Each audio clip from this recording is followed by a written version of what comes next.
Hello guys, welcome study with Shweta. आज हम इस वीडियो में जीके के मिक्स क्वेश्चन करेंगे जो कि मोस्ट इंपोर्टेंट क्वेश्चन है और जितने भी इंपॉर्टेंट फैक्ट हैं मैं आज की वीडियो में सारे बताऊंगी। और ये आज का आपका रिवीजन क्लास है जो कि आपको एग्जाम में बहुत हेल्प करेगा। तो अगर आपने मेरे चैनल को सब्सक्राइब नहीं किया है तो प्लीज़ सब्सक्राइब कर लें, और अगर आपको ये क्लास अच्छा लगे तो लाइक और शेयर करना ना भूलें। तो आइए चलते हैं आज के फर्स्ट क्वेश्चन पे।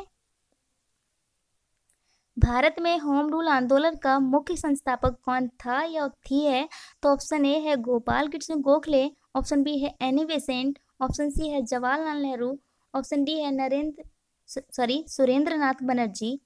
तो इसका सही आंसर होगा ऑप्शन बी एनी बेसेंट। तो आइए आज इंपॉर्टेंट फैक्ट देखते हैं एनी बेसेंट के बारे में।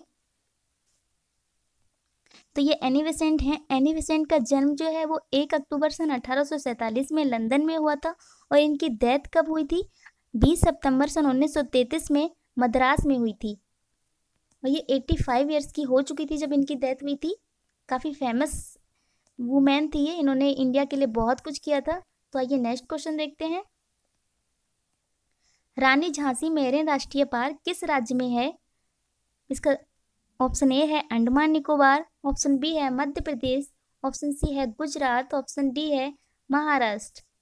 तो इसका सही आंसर होगा ऑप्शन ए अंडमान निकोबार। क्योंकि ये रिवीजन क्लास है इसलिए हम जल्दी जल्दी क्वेश्चंस को कवर कर लेते हैं। जितने भी इंपॉर्टेंट फैक्ट हैं ये मैं सारे बताऊंगी।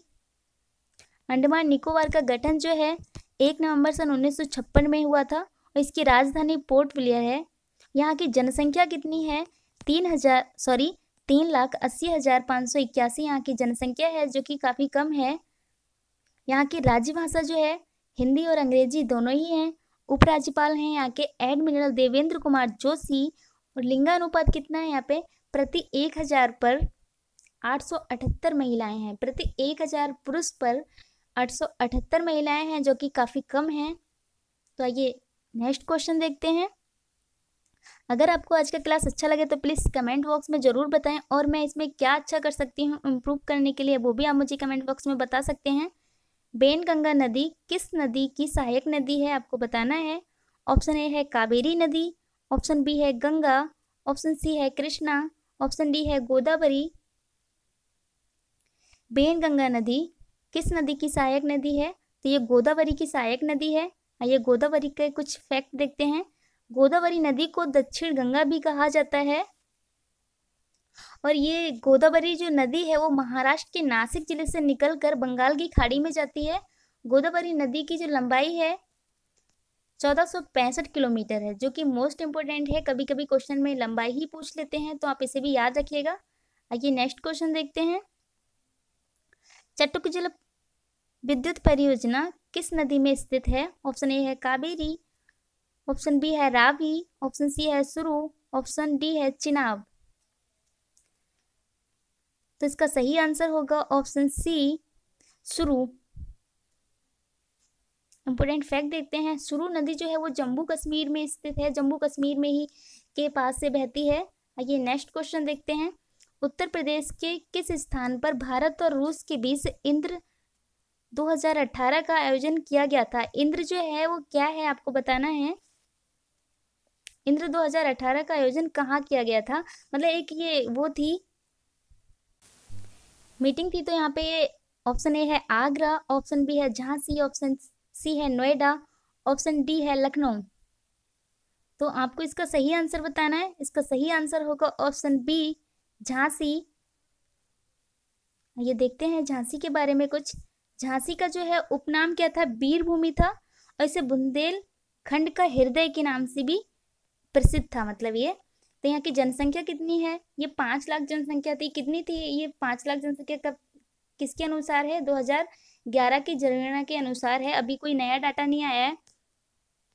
और झांसी जो है हमारी कहाँ स्थित है? झांसी ये कहाँ पड़ता है? इसका स्थान उत्तर प्रदेश और मध्य प्रदेश की सीमा पर, यानी कि उसके बॉर्डर पर ये झांसी ये है। झांसी देखिए ऐसा है। आइए नेक्स्ट क्वेश्चन देखते हैं। आई होप आज के क्वेश्चंस आपको पसंद आएंगे। अगर क्लास अच्छा लगे तो प्लीज़ लाइक करना बिल्कुल ना भूलें। इजरा कप किस खेल से संबंधित है? आपको बताना है इजरा कप किस खेल से संबंधित है। अगर आप लोग बोलेंगे तो मैं जितने भी इम्पोर्टेंट कप होते हैं मैं वो भी क्लास अलग से लेके आ जाऊंगी। ऑप्शन ए है पोलो, ऑप्शन बी है फुटबॉल, ऑप्शन सी है हॉकी, ऑप्शन डी है बैडमिंटन। तो इसका सही आंसर है ऑप्शन ए पोलो। और पोलो में जो खिलाड़ी हैं वो कितने होते हैं? 4 खिलाड़ी होते हैं। एक चीज आपको और बता देती हूँ, एक गेम होता है, खेल होता है वाटर पोलो। ये केवल पोलो दिया है, एक और भी होता है पोलो, वाटर पोलो। उसमें कितने खिलाड़ी होते हैं? उसमें 7 खिलाड़ी होते हैं, ये भी याद रखिएगा, कभी कभी ये भी पूछ लेते हैं। ये मैंने यहाँ नोट कर दिया है, खिलाड़ी 4 होते हैं। और ये गेम कैसे खेला जाता है? इसको घोड़े पर बैठ के खेलते हैं इसको। तो आइए नेक्स्ट क्वेश्चन देखते हैं। जवादी हिल्स किस राज्य में पाई जाती है? ऑप्शन ए है मिजोरम, ऑप्शन बी है असम, ऑप्शन सी है आंध्र प्रदेश, ऑप्शन डी है तमिलनाडु। जवादी हिल्स किस राज्य में पाई जाती है? एक हिल्स है ये, जवादी नाम है उसका, जवादी हिल्स किस राज्य में पाई जाती है? तो इसका सही आंसर होगा ऑप्शन डी तमिलनाडु। आइए कुछ इंपोर्टेंट फैक्ट देखते हैं। तमिलनाडु की राजधानी है जो चेन्नई हो जाएगी। इसका गठन 26 जनवरी सन 1950 में हुआ था। आइए देखते हैं। तमिलनाडु के राज्यपाल जो हैं बनवारी लाल पुरोहित जी हैं। मुख्यमंत्री के पलानी स्वामी जी हैं। विधानमंडल यहाँ की विधानसभा और राज्यसभा होती हैं। इनकी सीटें भी याद रख लीजिए, कभी कभी सीट भी पूछ लेते हैं। विधानसभा 235 सीटें हैं और राज्यसभा में 18 सीटें हैं। और भारतीय संसद यानी कि लोकसभा में 39 सीटें हैं। और इसका उच्च न्यायालय जो है मद्रास उच्च न्यायालय लगता है। आइए नेक्स्ट क्वेश्चन देखते हैं। आज का नेक्स्ट क्वेश्चन है, बिजोलिया किसान आंदोलन किस राज्य में हुआ? बिजोलिया किसान आंदोलन किस राज्य में हुआ? ऑप्शन ए है महाराष्ट्र, ऑप्शन बी है बिहार, ऑप्शन सी है तेलंगाना, ऑप्शन डी है राजस्थान। तो आपको इसका सही आंसर बताना है। इसका सही आंसर हो जाएगा ऑप्शन डी राजस्थान। आइए इंपोर्टेंट फैक्ट देखते हैं। राजस्थान में जो है बोली यानी कि राजभाषा वहाँ की हिंदी और ब्रज भाषा है। इसका गठन 1 नवंबर सन 1956 में हुआ था। राजस्थान की सरकार जो है राजस्थान सरकार है और यहाँ के राज्यपाल जो हैं कलराज मिश्रा जी हैं। मुख्यमंत्री अशोक गहलोत हैं। किसके हैं ये? कांग्रेस की सरकार बनी है अभी वहाँ। विधानमंडल 1 सदनीय होता है। कुछ इंपोर्टेंट फैक्ट हैं, ये देख लेते हैं। विधानसभा की सीटें कितनी है? वहाँ पे 200 सीटें हैं और राज्यसभा की 10 सीटें और लोकसभा की 25 सीटें हैं। और यहाँ का उच्च न्यायालय क्या लगता है? जोधपुर लगता है, जो कि मोस्ट इंपोर्टेंट फैक्ट है ये, आप इनको याद रखिएगा, कभी कभी ये भी पूछ लेते हैं, हमें ये भी याद होना चाहिए। नेक्स्ट क्वेश्चन है, निःशक्त जनों की कानूनी मदद का उल्लेख किस अनुच्छेद में किया? ऑप्शन ए है अनुच्छेद 39, ऑप्शन बी है अनुच्छेद 40, ऑप्शन सी है अनुच्छेद 65, ऑप्शन डी है अनुच्छेद 45। तो इसका सही आंसर हो जाएगा ऑप्शन ए अनुच्छेद 39। पॉलिटी की क्लास में अगर आप बोलेंगे तो मैं अलग से करा दूंगी, जिसमें हम सारे केवल पॉलिटी के ही क्वेश्चन करेंगे। नेक्स्ट क्वेश्चन देखते हैं, लिंगराज मंदिर किस राज्य में स्थित है? ऑप्शन ए है आगरा, ऑप्शन बी है तिरुचेंदुरु, ऑप्शन सी है भुवनेश्वर, ऑप्शन डी है उज्जैन। लिंगराज मंदिर किस राज्य में स्थित है? इसका सही आंसर होगा ऑप्शन सी भुवनेश्वर। लिंगराज मंदिर भुवनेश्वर में स्थित है। आइए देखते हैं, भुवनेश्वर को जो है पूर्व का काशी कहा जाता है और भुवनेश्वर में ही कलिंग युद्ध हुआ था, आपने सुना होगा, कलिंग युद्ध भी यही हुआ था। और भुवनेश्वर जो है उड़ीसा की राजधानी भी है। उड़ीसा की राजधानी क्या है? भुवनेश्वर है, याद रखिएगा। आइए नेक्स्ट क्वेश्चन देखते हैं, व्याकरण ग्रंथ अष्टध्यायी के रचनाकार कौन थे? ऑप्शन ए है चार्वाक, ऑप्शन बी है कौटिल्य, ऑप्शन सी है पढ़नी, ऑप्शन डी है कपिल। तो इसका सही आंसर हो जाएगा ऑप्शन सी पढ़नी। आइए नेक्स्ट क्वेश्चन देखते हैं।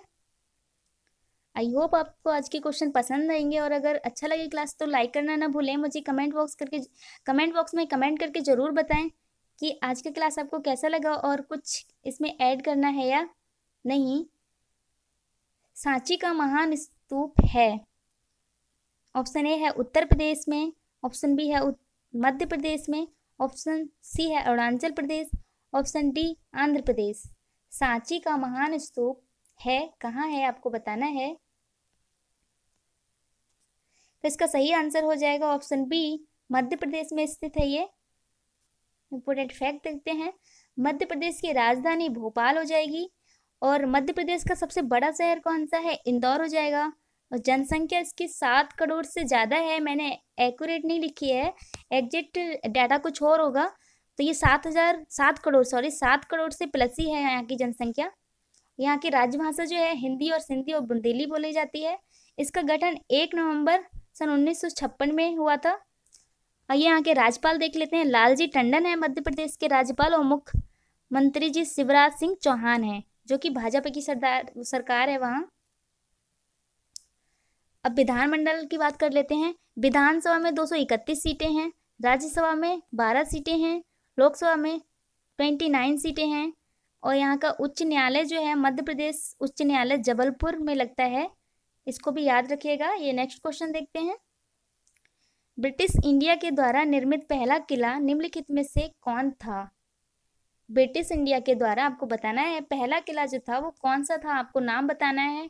फोर्ट विल्सन, ऑप्शन बी है Fort Saint George, option C है Fort Saint David, option D है फोर्ट सेंट एंजल। तो इसका सही आंसर ऑप्शन बी हो जाएगा, फोर्ट सेंट जॉर्ज, जो कि ब्रिटिश इंडिया के द्वारा पहला किला था। ये कहाँ है, चेन्नई में है। इसको ईस्ट इंडिया कंपनी के द्वारा ही बनाया गया था, जो कि ऊपर क्वेश्चन में पूछा भी गया है। आइए नेक्स्ट क्वेश्चन देखते हैं। फ्रांस के द्वारा भारत को राफेल देने का करार किया गया है, यह संबंधित है, किससे संबंधित है, जलयान से, ऑप्शन बी है रडार तकनीक से, ऑप्शन सी है लड़ाकू विमान, ऑप्शन डी है नाभिकीय संयंत्र। आपको बताना है फ्रांस के द्वारा जो भारत को राफेल देने का करार किया गया था तो वो क्या है, आपको बताना है। जलयान है या फिर रडार तकनीक है या फिर लड़ाकू विमान है या नाभिकीय संयंत्र है। तो इसका सही आंसर हो जाएगा ये एक लड़ाकू विमान है। तो फ्रांस की राजधानी पेरिस हो जाएगी। और फ्रांस की सरकार जो है एक या अर्ध अक्षीय गणराज्य होता है। राष्ट्रपति कौन है यहाँ के, एमानुएल मैक्रोन है, और प्रधानमंत्री एडवर्ड फिलिप हो जाएंगे। यहाँ की विधानमंडल उच्च सदन और निम्न सदन होता है, जो कि उच्च सदन सीनेट और निम्न सदन राष्ट्रीय परिषद के होता है। आइए नेक्स्ट क्वेश्चन देखते हैं। 1937 में कांग्रेस ने मंत्रिमंडल बनाई, कितने मंत्रिमंडल राज्य बनाए थे। ऑप्शन ए है 8 राज्यों में, 9 राज्यों में, 5 राज्यों में या फिर 4 राज्यों में। सन 1937 में कांग्रेस ने मंत्रिमंडल बनाए थे, कितने राज्य बनाए थे। ये कांग्रेस का जो था वहां पे इलेक्शन हुआ था, तो वहां जब इसकी सरकार बनी थी तो बताना है आपको कि वहां पे कितने राज्य मंत्रिमंडल बनाए थे। तो इसका सही आंसर हो जाएगा ऑप्शन ए, 8 राज्यों को बनाया था। ये देखते हैं 8 राज्य कौन कौन से थे। जब 1935 में कांग्रेस को हार मिली थी, जब 1935 में इलेक्शन हुए थे तब इन्हें हार मिली थी, लेकिन जब 1937 में इलेक्शन हुए तो इसको बड़ी सफलता मिली। और इसने क्या किया, 6 राज्यों में तो अपने पूर्ण बहुमत से सरकार बना ली, और 2 राज्यों में जो थे अर्धपूर्ण बहुमत से सरकार बनाई थी, जो कि कौन कौन से राज्य थे, मद्रास, बिहार, उड़ीसा, मध्य प्रांत, संयुक्त प्रांत और मुंबई, जहाँ पे इसकी पूर्ण बहुमत से सरकार बनी थी। और असम और पश्चिमोत्तर सीमा में अर्धपूर्ण बहुमत से बनी थी। ये नेक्स्ट क्वेश्चन देखते हैं। भारत छोड़ो आंदोलन का नेतृत्व किसने किया था। ऑप्शन ए है महात्मा गांधी, ऑप्शन बी है जवाहरलाल नेहरू, ऑप्शन सी है सरोजनी नायडू, ऑप्शन डी है इनमें से कोई नहीं। भारत छोड़ो आंदोलन का नेतृत्व किसने किया था। इसका सही आंसर हो जाएगा महात्मा गांधी जी ने किया था। आइए देखते हैं महात्मा गांधी जी, ये है महात्मा गांधी।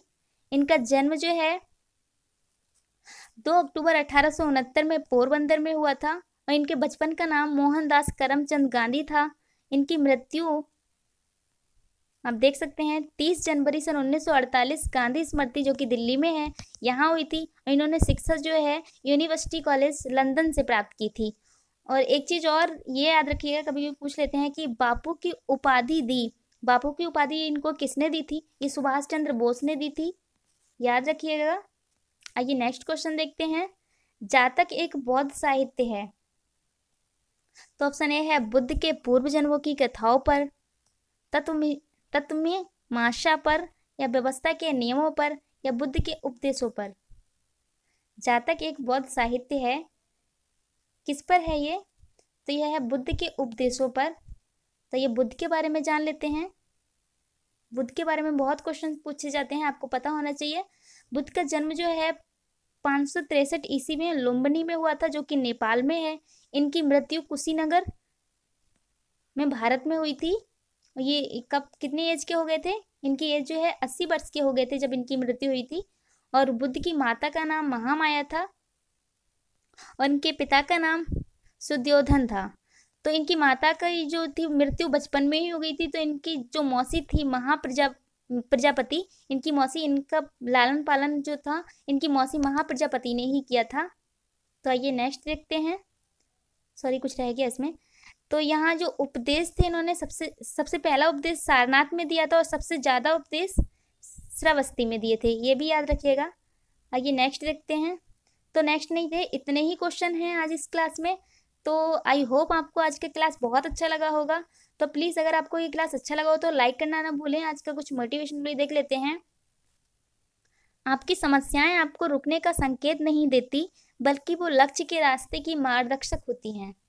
बिल्कुल सही बात है। जैसे कि अगर हम अभी कोरोना को ही ले लेते हैं, तो अगर कोरोना वगैरह नहीं होता तो अब तक हमारा एग्ज़ाम हो गया होता।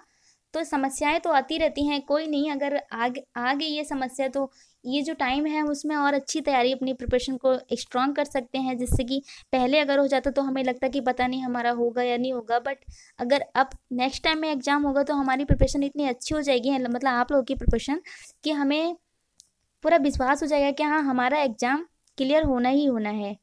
तो आई होप आपको ये क्लास अच्छी लगी होगी। अगर अच्छी लगे तो प्लीज़ लाइक करना ना भूलें, शेयर करें मेरी क्लास को और मेरा चैनल सब्सक्राइब और